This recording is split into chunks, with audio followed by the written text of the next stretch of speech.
When it comes to the Ford Bronco, Ford gives you a lot of different ways to build one, spec one, make it exactly your own, and they have some special editions that help you do that even more. Welcome to Motorsports, the channel for cars as you are. My name is Jake, and this is the 2024 Ford Bronco Everglades, which is the one that's meant to get the wettest and the muddiest. And I don't just mean the wettest in the sense of it raining outside, because really they can all handle the rain. But Ford has built this one to go farther off-road, into wetlands, into mud, into just things where you might want a little more water fording capability.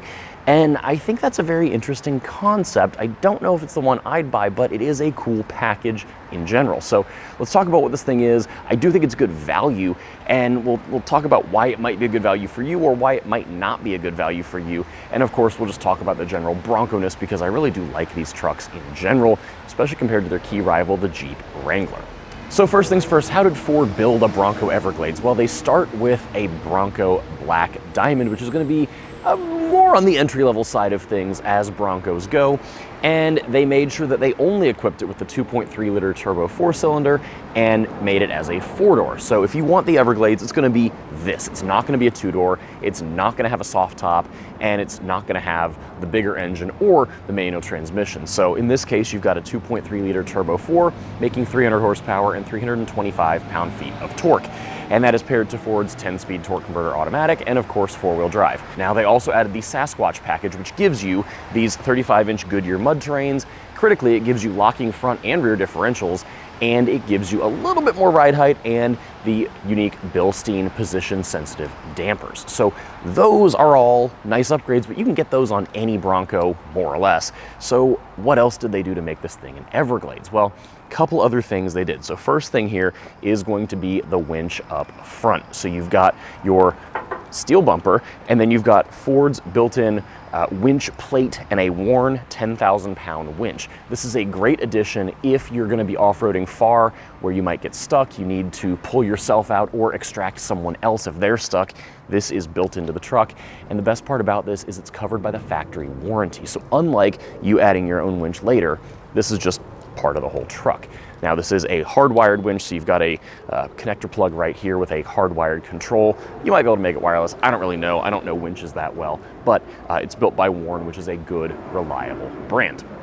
Other thing Ford did is over here, you've got a snorkel for your engine. So again, for the sake of water fording, this moves the engine's air intake up here. And it is factory designed, factory mounted, and they've got, of course, a factory seal here against the fender. So what that does is it lets you increase your water fording capability by a decent amount because it moves the air intake up. And that can also help in dusty situations, just giving you cleaner air versus down low, although this is really meant for water fording more than anything. And then the other thing Ford did for water fording, we're saying Ford a lot here, is they extended the vent tubes for both the differentials and the transmission. So what that means is those tubes are placed higher up overall, which means as you go through deep water and mud, you can drive through it without the risk of sucking all that stuff in to your diffs and your transmission. Of course, every Bronco has those fairly high up, but they are increased in height here. So again, contributes to that extra water fording capability. Now, the couple other things that Ford added are more visual than anything else. You've got slightly different fenders here. These are going to be a little more squared off than those of most other Broncos. And then you've got a roof rack up here, which is a choice. And I say that's a choice because these come with the hardtop, the multi-piece hardtop, where you've got two panels up here above the front seats, you've got a third panel above the second row, and then the rest of the top can come off if you unbolt it. But these panels can come off with just some latches by hand, very easy to kind of quickly throw the top off the truck and have some open air driving. Issue I have with the roof rack is that it makes all that really, really difficult. So I don't love the roof rack bit. Of course, they do provide tools. You can take that all apart, but I'm not looking to play Legos with my car more than just the roof panels itself.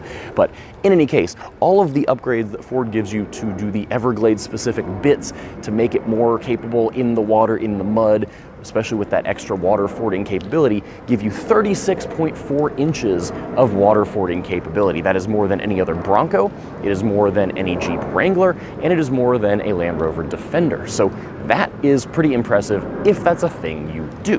Now, if you don't do those things, you might still find this to be kind of a compelling package because, like I said, for any off-roading, if you're going to need a winch, you've got the winch right here. That is a nice thing to have. Of course, you've got the other little bits I mentioned for the sake of performance, and then you've also got a couple things inside the truck that make it fairly nice if you're looking for some durability and some ruggedization. The one key thing there is going to be your seats. They are a marine grade vinyl seat. They're not leather, they're not cloth. So what that means is they deal with water pretty well, again, leading to the Everglades title here.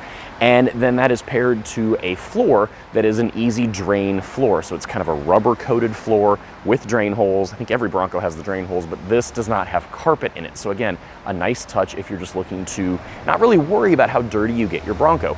And I love that because what that means is this is the one built, or one of a couple different trims built for people that are actually going to use these things and not just have them to cruise around the city like yours truly has been doing with this one. So from a practical packaging perspective, it's pretty good. Of course, you've got plenty of nice accoutrement inside. You've still got the nice big sync touchscreen with CarPlay and Android Auto. You've got a decent factory sound system with the subwoofer. Like I mentioned, the roof panels come off, so you still get the Bronco vibes.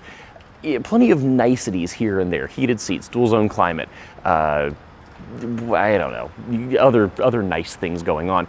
It's a plenty pleasant place to spend time. Lots of P's there. So point being, if you don't need all of the extras that you would get with a high trim package Bronco, so you don't get ventilated seats, you don't get leather, you don't get a heated steering wheel, you don't get a wireless charging mat, you don't get some of those things, you get all of the off-road stuff that matters, and then you get all these kind of rugged touches. I think it's a pretty nice package, and this one is priced right about $57,000, which is pretty square in the middle of how a Bronco can be priced. It's not going to be the cheapest one, but it's also going to be far less expensive, and you get more capability than some of the other ones priced kind of around that price point.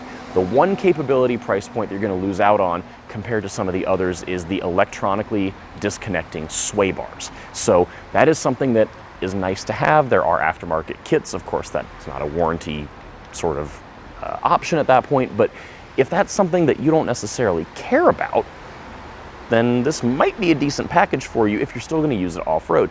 The benefit of those disconnecting sway bars, you get a little more articulation out of the truck. But if that doesn't matter to you so much as all the water fording stuff and the winch and the marine grade bits inside, this could be the one for you. So let's get it on the road and talk about how it drives just as a regular Bronco, because you do have to get to and from all of your off-roading adventures. And like I said, this is only with the 4-cylinder, only with the 10-speed, and I actually have not driven one in that combination before. I've driven all the others. So let's get behind the wheel.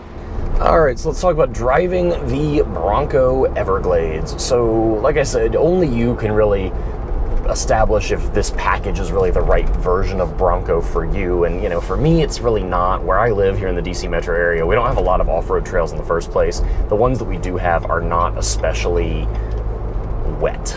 So all the capability here is not going to be really a benefit to me. I would pick something else that was a little more dry focused and also didn't have this roof rack. I know it sounds very silly, but part of the appeal of the Bronco to me, much like the Wrangler, is that you can throw the roof off or take these panels off and get your friends in the car, crank the music up, and go for a drive. Whether you're, you know, on trails, on back roads, on the highway, whatever. It's very orange mocha frappuccino! And with the roof rack, you lose that effect. So this one in particular doesn't quite do it for me, but we can talk about the rest of the package as well. I'm gonna start with the 2.3 liter because I've got an on-ramp here. So I'm gonna go ahead and pin it.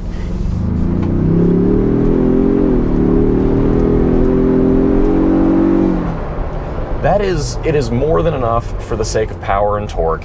I've got a school bus in front of me, and then we'll go ahead and merge out here. I don't think you really need the 2.7. This does a more than adequate job of getting this thing up and moving. It's a little noisy, it has to work a little hard, but honestly, I think it gives this a little bit of character. It does not have any real perceptible turbo lag, which I kind of appreciate, especially with something that's a little smaller like this, the 2.3 versus the 2.7. It still feels pretty healthy, which I like. Any sort of perceptible lag is going to come from the transmission from this 10-speed, simply because there's a lot of gears to pick from. Sometimes it takes a second to drop enough gears to really build power where you want it in the power band, but you can manually control it, especially good if you're off-roading, and generally it's pretty unobtrusive. If you're not really in it, just driving around day to day, this does not feel the fastest, but it feels more than adequate. It's got enough torque to kind of pull you around. So that there is good. Now the ride is going to be a mix of both the Bilstein dampers that you've got on here, those position sensitive dampers, and the wheel and tire package. And the wheel and tire package, the wheels are unique to this one, but the tires are not. They're a Goodyear 35-inch mud terrain, and of course those are never going to be the best riding, the quietest, the smoothest on road, but they do a nice job given what this is, given the capability it has. So again, I think it's a nice balance. And the suspension too rides well enough on the road, does well enough off-road. It's all a really nice factory package, and that also carries out to the steering, which is, I think, the key differentiator between the Bronco and the Jeep Wrangler, which is this one's key competitor here is some various trims of Wrangler.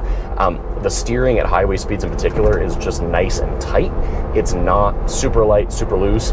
It's got a nice on-center feel, so you're not sawing at the wheel to go in a straight line. That is something I really appreciate, because that's one thing where I think the Wrangler still kind of falls flat. So as a vehicle to drive, it's generally pretty good for what it is on the street, and I think that matters, because even when you're going to take this off-road, even if you go off-roading every week, you're probably driving this to work, you're taking your family out in it, you're taking your friends out. I don't know what you're doing with it, but it's more than likely not going to be only a weekend toy. So it needs to drive well for the price it costs. You know, it's $57,000. It needs to drive well. The one thing I don't like about how it drives is the brakes, and I've heard that this is exclusive to the 2.3 liter models because they use a slightly different brake setup than the 2.7. It would make sense, maybe a different brake booster or something, but the pedal feel when you start going for the brake pedal is just a little soft for my taste. Does not mean there's a problem with the brakes. The truck stops just fine, but it seems to just not have quite enough initial bite for my taste, and you have to use a little more pedal than I think you should to really bring your speed down and scrub some speed off. So not a terrible thing, but that's the one part of the whole driving experience that's not especially to my liking. And then otherwise, the Bronco continues to be the Bronco. I like the interior. It is definitely kind of trucky. It is more substantial feeling than that of the Wrangler, in the sense of there's more interior kind of around you here. The dash is a little taller and bigger, but I think that lends it its own feel. I think it works really well. You've got nice visibility out here. You do have those little tie-down points on the hood, a nice square chunky hood with the kind of raised fender areas, so you do know where the edges of the vehicle are. Now, the one thing you don't get with the Everglades trim is a front-facing camera. And that is because the winch is, in the way of that. So if you install your own winch, maybe you can work around it, but Ford didn't put the winch and the front camera together for whatever reason. I guess they could not quite figure out the packaging in a great way to do it. So that's the only thing that's kind of a downside there. Otherwise, it's easy to see out of. It rides nice, it drives nice, and I don't miss the 2.7 like I thought I might. This is a really nice package. Again, consider if it's the right one for you, because based on your own needs, it may or may not be. But that is the 2024 Ford Bronco Everglades. As always, thank you so much for coming along. Please be sure to like, share, comment, subscribe, all that good stuff here on YouTube. Give us a follow on Facebook, Instagram, Twitter, all that good stuff. As a Nissan almost just passes me on the right, that's fantastic. And otherwise, till the next time, don't be like that Nissan driver. Stay safe, be well, don't pass on the right when someone's turning right. We'll see you again soon.